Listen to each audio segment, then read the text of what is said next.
మళ్ళీ ఇప్పుడు పుష్ప 2 మూవీ వస్తుంది కదా, ఆ 2 వచ్చిద్దా లేదా అనేది మేమనే పట్టించుకోవట్లా. ఇవన్నీ వన్నే పనికి మాల షో అంటే నువ్వు మళ్ళీ 2 వస్తుందిగా అంటావా?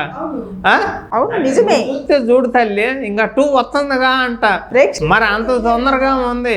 రేపు నీ కొడుకును కూడా ఆ ఎర్రచందనం స్మగ్లింగ్లో భాగం చేయి నువ్వు కూడా. నీ కూడా 2 కొడుకులు ఉండి ఉంటారు కదా, వాళ్ళను కూడా ఎర్రచందనం స్మగ్లింగ్లో వాళ్ళు కూడా పాల్గొనే విధంగా నువ్వు కూడా సపోర్ట్ చేయి. ఆ సినిమాను చూసి నువ్వు నీ పిల్లకి ఏం చెప్తావు చెప్పు? ఒక్క మాట. పుష్ప 1 నువ్వు చూసావు కదా, ఏం చెప్తావు చెప్పు? ప్రేక్షకులకు నచ్చేదే అదే కాబట్టి, ఎంటర్టైన్మెంట్ కాబట్టి వాళ్ళు చూస్తారు. ఏం నచ్చింది? ఎర్రచంద్రం ఎలా దొంగతనం చేయాలి, ఎక్కడ అమ్మాలి, దానికి అవార్డు ఎలా వస్తుంది? రేపు నీ కొడుక్కి శేషాచలం అడవుల్లో ఎర్రచంద్రం బ్రహ్మాండం దొరికిద్ది, అక్కడ నరికేసి అల్లు అర్జున్ ఎట్ట అమ్మాడో అట్ట అమ్ముకొనిరా, ఇంట్లో నీకు కారు కొనిస్తాను,